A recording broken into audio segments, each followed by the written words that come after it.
Hello and welcome to the Daily Comic and Collectible, episode 299. Now today, the collectible of the day is the Toybiz Toys Marvel Comics Animated Action Hour Fantastic Four Human Torch action figure. Bombarded by cosmic rays while on an experimental spaceflight, teenager Johnny Storm gained an ability that matches his fiery disposition. With only a thought, he can ignite his body and burst into flame. Wanting to use his powers in the service of mankind, he became the Human Torch, and fights to protect the world as a member of the Fantastic Four. This 5-inch scale action figure of the Human Torch is modeled from the comic books and animated Marvel Action Hour. Honestly, the number of Human Torch figures released by Toybiz is astounding, as I have already covered 4 or 5 in this series. This Johnny Storm is fully articulated with hand-painted and sculpted flame effects across his body, and has a flame-on sparking action. Just pull the flame tab on the back to activate a real sparking action. Also includes the usual catapult launcher that comes with most Fantastic Four figures.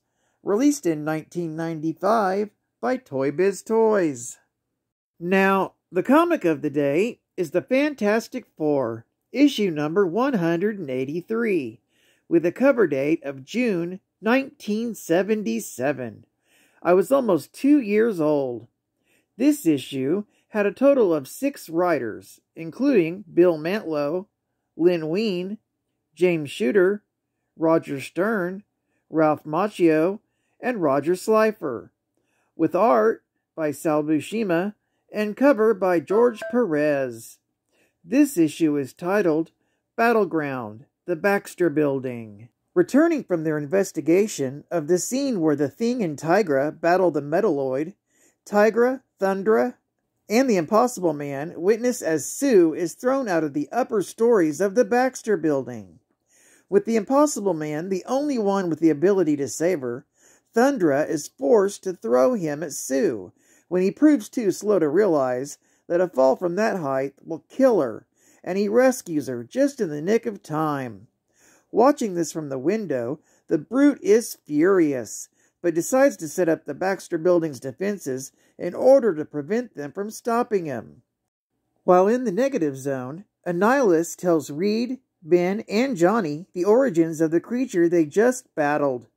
He explains that it is in reality the Mad Thinker's old ultimate android that the Fantastic Four were forced to eject into the negative zone to defeat. Annihilus would take it and recreate it into the loyal Scavenger. However, at his last defeat at the hands of the Fantastic Four, the Scavenger would pull Annihilus's cosmic control rod from his body, gaining full sentience and mutating into his current form. With the Scavenger's origins told, Annihilus tries to fly off, but Reed and the others stop him and agree to go back to the positive matter universe and stop the creature and send back Annihilus's cosmic control rod for him.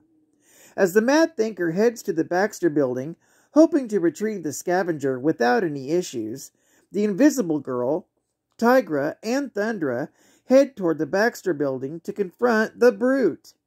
The Impossible Man, finding the day's ordeals boring, decides to wander off and find fun elsewhere.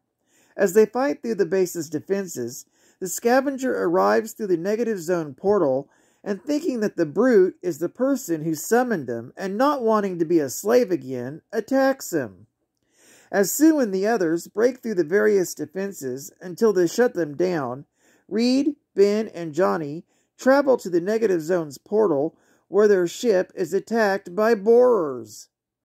On Earth, the Scavenger gains the upper hand against the Brute by blasting him with cosmic rays, causing him to revert back to his Reed Richards form. As Reed and the others fight off the borers in the negative zone, Sue and her friends enter the lab and battle the Scavenger. When Reed, Johnny, and Ben make it back to Earth, they join the fight as well, and during the fight, the Mad Thinker arrives and realizes that his calculations were incredibly off, and retreats before he's discovered. When the thing knocks out the scavenger, Reed recovers the cosmic control rod from his neck, and he's about to re-enter the negative zone to return it to Annihilus. His counterpart from Counter-Earth snatches it, telling them that he has regained his sanity and realizes how noble the Fantastic Four really are, and he has nothing left to live for. The Counter-Earth Richards dives into the negative zone portal to complete the mission himself. Geek Fact: this issue has a 35-cent price variant currently valued in high-grade condition at over $200. There's also a Whitman's Diamond retail variant too. Bonus Geek Fact: the Brute is Reed Richards of Counter-Earth, a world created by the High Evolutionary. He was also exposed to cosmic rays. They initially didn't affect him. Johnny and Ben were completely unaffected, but Sue Storm was left in a comatose state. He eventually gained the ability to transform into a savage purple behemoth called the Brute. He became evil after he was hit on the head with a metallic cylinder. His first appearance was in Marvel Premiere number 2, with a cover date of 1972. Another bonus geek fact: the Impossible Man is an alien and member of the Popupian race. Living on a dangerous world, his species developed the ability to transform into anything they could imagine. They had a group mind and a collective memory, and a genetic history could be preserved as long as one member endured. His first appearance was in Fantastic Four, issue number 11, with a cover date of February 1963. And final geek fact: Annihilus is an interdimensional insectoid, conqueror, and tyrant from the negative zone, a pocket dimension located on Earth 616. From the planet Arthros, he attempted to take over the entire realm, wielding the cosmic control rod. His first appearance was in Fantastic Four, Annual number 6, with a cover date of November 1968.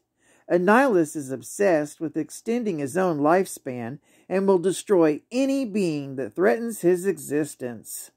Well, I'd like to thank you for joining me for another Daily Comic and Collectible, and I hope to see you again tomorrow. This is Cat Fan Comics Man, and I'll catch you on the flip. Over and out.